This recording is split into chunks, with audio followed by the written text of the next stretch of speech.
Holidays-nale, adu namma GT Holidays da. GT Holidays, South India's #1 travel brand. You know you are special when you're with GT Holidays.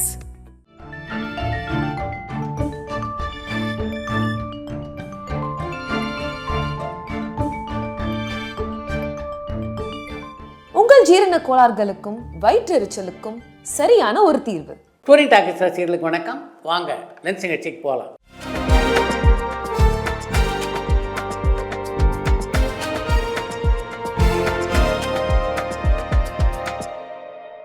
என்னம்மா முதல் கேள்வி? Singer Matangi இப்போ என்ன பண்ணிட்டு இருக்காங்கன்னு மாலினி கனடால இருந்து கேட்டிருக்காங்க. கடந்த 20 ஆண்டுகளாக இளையராஜா, ஏஆர் ரஹ்மான், கீரவாணி போன்ற பல முக்கியமான இசையமைப்பாளர்களோடு இணைந்து பணியாற்றுகின்ற வாய்ப்பினை பெற்றவர் மாதங்கி. 2011ஆம் ஆண்டிலே அவருடைய தொண்டையில் ஒரு சின்ன பிரச்சனை ஏற்பட்டது. அதன் காரணமாக பாட முடியாத ஒரு சூழ்நிலை ஏற்பட்டது. அதிலிருந்து தேறி வந்தவர் இப்போ பார்த்தீங்கன்னா ஒரு பக்கம் பாடலாசிரியராகவும் இன்னொரு பக்கம் பாடகியாகவும் இருக்கிறார். ஆனால் என்ன காரணத்தாலோ திரைப்படங்களிலே பாடுகின்ற வாய்ப்பு அவருக்கு பெரிதாக அமையல. மணிவண்ணனை நீங்க லாஸ்டா எப்போ சந்திச்சீங்க, அந்த அனுபவத்தை பத்தி கொஞ்சம் சொல்ல முடியுமா அப்படின்னு விக்னேஷ் கேட்டிருக்காங்க. கடைசியாக ஒரு திரைப்பட விழாவில் தான் மணிவண்ணனை சந்தித்தேன். ஆனால் எந்த விழா அப்படின்னு எனக்கு நினைவில்லை. அந்த விழாவிலே நான் மணிவண்ணனை சந்தித்த போது என்னுடன் இன்னும் சில இயக்குநர்கள் இருந்தாங்க. ஏறக்குறைய 1.5 மணி நேரம் நாங்கள் பேசி கொண்டிருந்தது என் நினைவிலே இருக்கிறது. சுஜித்ரா இப்ப என்ன ஆனாங்க, அவங்களுக்கு நீங்க ஒரு அட்வைஸ் கொடுக்கணும்னா என்ன அட்வைஸ் கொடுப்பீங்க அப்படின்னு ரேவதி திருவாரூர்ல இருந்து கேட்டிருக்காங்க. நான் சொல்கின்ற அறிவுரைகளெல்லாம் கேட்கக்கூடிய நிலையில் சுஜித்ரா இருக்காங்களா அப்படின்னு எனக்கு தெரியல. என்னை பொறுத்த வரைக்கும் நான் அவர்களுக்கு சொல்ல விரும்புகின்ற அறிவுரைன்னா, கூடுமான வரைக்கும் பேச்சை தவிர்ப்பது நல்லது அப்படின்றது தான் சுசித்ராவுக்கு நான் சொல்ல விரும்புகின்ற அறிவுரை. 2025 வருஷத்துக்கிட்ட ஒரு விஷயம் நீங்க கேட்கணும்னா எந்த விஷயத்தை கேட்பீங்க அப்படின்னு சரண்யா அம்பத்தூர்ல இருந்து கேட்டிருக்காங்க. 2025ஆம் ஆண்டிலே எங்களை அச்சுறுத்துகின்ற மாதிரி ஏதாவது நடக்கிறதா இருந்தால் முன்கூட்டியே அதை தயவு செய்து எங்களுக்கு தெரிவிச்சிட்டு நாங்கள் கொஞ்சம் எச்சரிக்கையாக இருந்துக்குவோம் அப்படின்றது தான் 2025 நான் கேட்க விரும்புகிறேன். சார், நீங்க இப்போ நடிச்சிட்டு இருக்கக்கூடிய படங்கள் பத்தி சொல்ல முடியுமான்னு மதிஷாந்த் ஸ்ரீலங்கால இருந்து கேட்டிருக்காங்க. அர்ஜுன் தாஸ், அதிதி சங்கர் ஜோடியாக நடிக்கின்ற ஒன்ஸ் மோர் அப்படின்ற படத்தில் அதிதி சங்கருக்கு தாத்தாவாக நான் நடித்திருக்கிறேன். அந்த படம் பிப்ரவரி மாதம் 14ஆம் தேதி என்று வெளியாகிருக்கு அப்படின்னு நினைக்கிறேன். அந்த படம் நீங்களாக ஒரு 2-3 படங்களை நடிச்சிட்ருக்கேன். இதில் 2 படங்கள்லாம் நடிப்பது முழுக்க புதுமுகங்கள். அந்த படம் சம்பந்தப்பட்ட என்னுடைய பணியெல்லாம் முடிஞ்சிருச்சு. ஆனால் அந்த படத்துடைய படப்பிடிப்பு முடிவடைந்ததாக தெரியல. அமீர் கான் ஏதோ தெலுங்கு இயக்குனரோட கைகோர்க்க போகிறதா சொல்றாங்களே, அது உண்மைதானான்னு சேது திருச்சியில இருந்து கேட்டிருக்காங்க. விஜய் வைத்து வாரிசு படத்தை இயக்கிய இயக்குனரான வம்சியுடன் இணைந்து ஒரு படத்திலே அமீர் கான் பணியாற்றி இருக்கிறார். அது பற்றிய பேச்சுவார்த்தைகள் தொடர்ந்து நடைபெற்று கொண்டிருக்கின்றன. ஆனாலும் இன்னும் அதை பற்றிய அதிகாரப்பூர்வமான அறிவிப்பு வெளியாகலை. வணங்கான் படத்தோட ட்ரெய்லர் பார்த்துட்டு சூர்யாவோட முகமே மாறிடுச்சுன்னு சொல்றாங்களே, இதுக்கான காரணம் என்னவா இருக்கும் அப்படின்னு நினைக்கிறீங்கன்னு சரஸ்வதி திருவாரூர்ல இருந்து கேட்டிருக்காங்க. வணங்கான் படத்துடைய ட்ரெய்லரை பார்த்ததுக்கு பின்னாடி சூர்யாவுடைய முகத்தில் எந்த மாற்றமும் இல்லை. வணங்கான் திரைப்படத்தை பற்றி சில விஷயங்கள் உங்களுக்கு தெரியும் அப்படின்றதுனால உங்களுக்கு அப்படி ஒரு தோற்றம் ஏற்பட்டிருக்கு அப்படின்னு தான் நான் நினைக்கிறேன். சசிகுமார் இப்போ சபரிமலைக்கு போயிட்டு வந்திருக்காரு. அவர் ஒரு ஐயப்ப பக்தர்னு நினைக்கிறேன். நீங்க யாரோட பக்தர்னு சுரேஷ் விருக்கம்பாக்கத்துல இருந்து கேட்டிருக்காங்க. என்னை பொறுத்த வரைக்கும் நான் பல சாமிகளுக்கு பக்தன் அப்படின்னு தான் சொல்லணும். ஐயப்ப மலைக்கு பல ஆண்டுகள் நான் போய் வந்திருக்கேன். அதே மாதிரி பார்த்தீங்கன்னா ஒரு பக்கம் திருப்பதிக்கு நான் எண்ணிலடங்காத முறை சென்று வந்திருக்கிறேன். இன்னொரு பக்கம் திருச்செந்தூருக்கும் அப்படி தான், திருவண்ணாமலைக்கு அப்படி தான் பல முறை நான் போய் வந்திருக்கிறேன். சூர்யாவும் பாலாவும் காம்ப்ரமைஸ் ஆன மாதிரி தெரியுதே, உண்மையிலேயே அவங்க 2 பேருக்குள்ள என்ன பிரச்சனைன்னு சேகர் சென்னையில இருந்து கேட்டிருக்காங்க. நந்தா படத்திலே பாலாவுடைய இயக்கத்திலே பணியாற்றிய சூர்யா வேறு, வணங்கான் திரைப்படத்திலே பாலாவுடைய இயக்கத்திலே பணியாற்றிய சூர்யா வேறு. எனதான் சூர்யாவுடைய வளர்ச்சியிலே பாலாவுக்கு பங்கு இருக்கிறது என்றாலும் அவருடைய வளர்ச்சியும் மனதிலே வைத்துக்கொண்டு அந்த படத்தை அவர் இயக்கியிருந்தார்னா அவங்க 2 பேருக்கும் இடையே பிரச்சனையே வந்திருக்காது அப்படின்றது தான் என்னுடைய எண்ணம். மிஸ்டர் பாரத்னு ஒரு படத்தை இப்போ லோகேஷ் கனகராஜ் தயாரிக்க போறாரு. அந்த படம் பழைய மிஸ்டர் பாரத்தை பேஸ் பண்ணி இருக்குமா, அண்ட் அதே மாதிரி இந்த மிஸ்டர் பாரத்ங்கிற டைட்டில் வைக்கிறதுக்கு பெர்மிஷன் எல்லாமே ப்ராப்பரா வாங்கிட்டாங்களான்னு சேகர் காஞ்சிபுரத்துல இருந்து கேட்டிருக்காங்க. ரஜினிகாந்த், சத்யராஜ் ஆகிய இருவரும் நடித்த ஏவிஎம் நிறுவனத்துடைய மிஸ்டர் பாரத் படத்துடைய கதைக்கும் இப்போ லோகேஷ் கனகராஜ் தயாரிக்க இருக்கிற மிஸ்டர் பாரத் கதைக்கும் எந்த சம்பந்தமும் இருக்கக்கூடிய வாய்ப்பு இருப்பதாக எனக்கு தெரியல.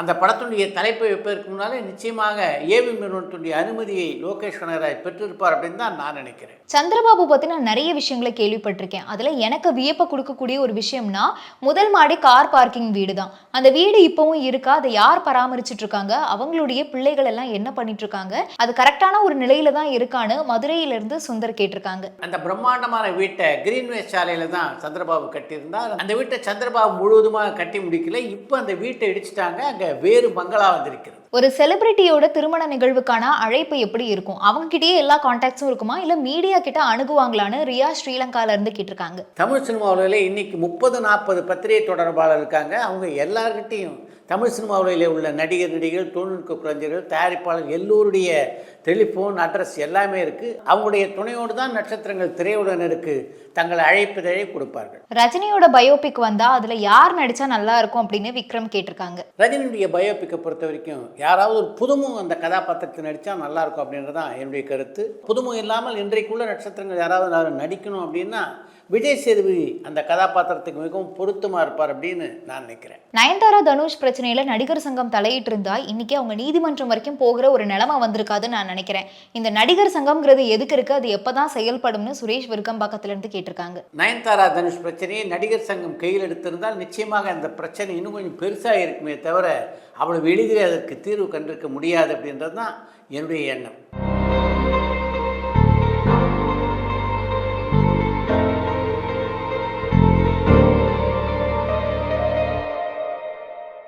நடிகர் விவேக் 2000 காலகட்டத்திலலாம் சமூக சீர்திருத்தத்துக்கும் மூட நம்பிக்கைக்கு எதிராக நிறைய விஷயங்களை பொதுமக்களுக்கு கொண்டு போய் சேர்த்தாங்க.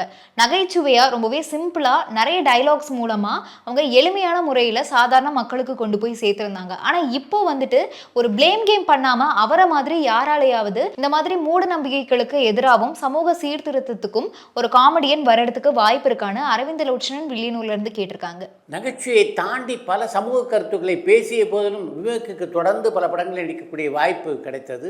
இப்போ ஒரு நகைச்சுவை நடிகர் அது மாதிரி சமூக கருத்துக்களை எல்லாம் பேசினா அவருக்கு தொடர்ந்து வாய்ப்பு கிடைக்குமா அப்படின்றது சந்தேகம் அப்படின்னு தான் நான் நினைக்கிறேன். அதையெல்லாம் தாண்டி இப்போ பார்த்தீங்கன்னா திரைப்படங்களில் நகைச்சுவை நடிகர்களுடைய பங்களிப்பு அப்படின்றதே மெல்ல மெல்ல குறைந்து கொண்டு தானே இருக்கிறது. அடுத்து இன்று ஒரு தகவல்.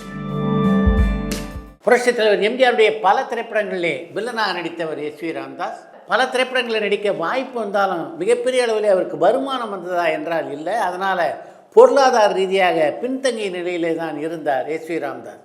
இன்னும் சரியாக சொல்லணும்னா சொந்தமாக ஒரு வீடு கூட அவருக்கு இல்லை. அப்படிப்பட்ட சூழ்நிலையிலே அவருடைய நண்பர் ஒருத்தர் எஸ்.வி. ராமதாஸை சந்தித்தார். ஒரு வீடு விலைக்கு வருது, சின்ன வீடு தான், அதனால் ஒரு 10,000 ரூபாய் முன்பணத்தை கொடுத்தீங்கன்னா போதும், அதுக்கப்புறம் மெல்ல மெல்ல அந்த வீட்டுக்கான பணத்தை கட்டி விடலாம் என்று எஸ்.வி. ராமதாஸுக்கு ஒரு ஆலோசனையை சொன்னார் அந்த நண்பர்.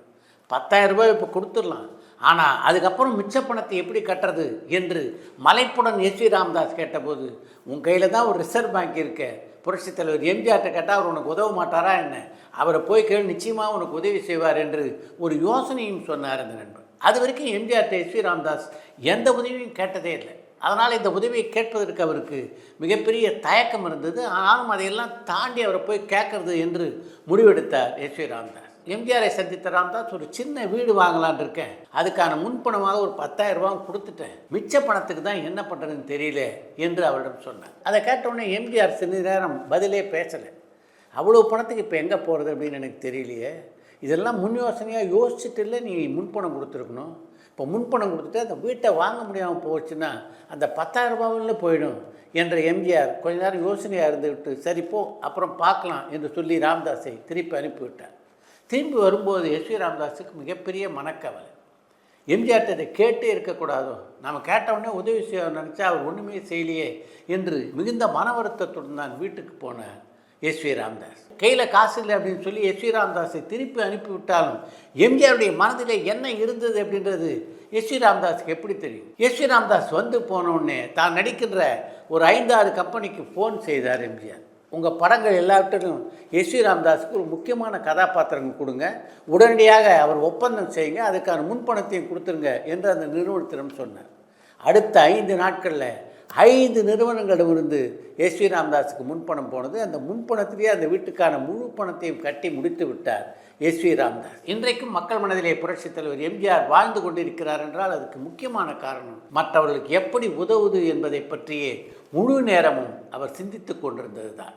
அந்த பயண அனுபவத்தினுடைய துணையோடு ஏஆர் ரஹ்மானை சந்தித்து நீங்கள் வாய்ப்பு கேட்டபோது முதல்ல என்ன சொன்னார்? இமெயில் பண்ணேன் சார், நான் இந்த மாதிரி இது 10 வருஷமாக ட்ரை பண்ணுறேன், எல்லாத்தையுமே இமெயில் பண்ணிட்டேன், நான் உங்களுக்கு ஓட்டியிருக்கேன் நான் அப்படி இப்படின்னு எல்லாத்தையும் பண்ணிவிட்டு நான் இப்போ இந்த மாதிரி படத்துலலாம் பாடியிருக்கேன் சார், ஒரு ஆப்பர்ச்சுனிட்டி கொடுங்க.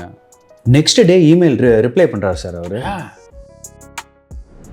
பல பின்னணி பாடல்களோடு நீங்கள் பாடலில் பாடியிருப்பீங்க, இதில் உங்களுக்கு ரொம்ப பிடிச்ச ஒரு வாய்ஸ் அப்படின்னு யாரை சொல்லலாம்? எனக்கு செட் ஆகிற வயசா ஸ்ருதிஹாசன் தான். நானும் ஸ்ருதி தான் அடியே கொள்ளுதை பாடினோம். அவங்க நதர் புலிக்கு பிறந்தது பூனை ஆகும். கரெக்ட் எக்ஸாம்பிள் அவங்க தான். பரபரப்பான சினிமா செய்திகள், நட்சத்திரங்களின் பேட்டிகள், சினிமா வரலாறு ஆகியவற்றை பார்க்கவும் படிக்கவும் உங்களுக்கான இணையதளம் tourantalkies.co.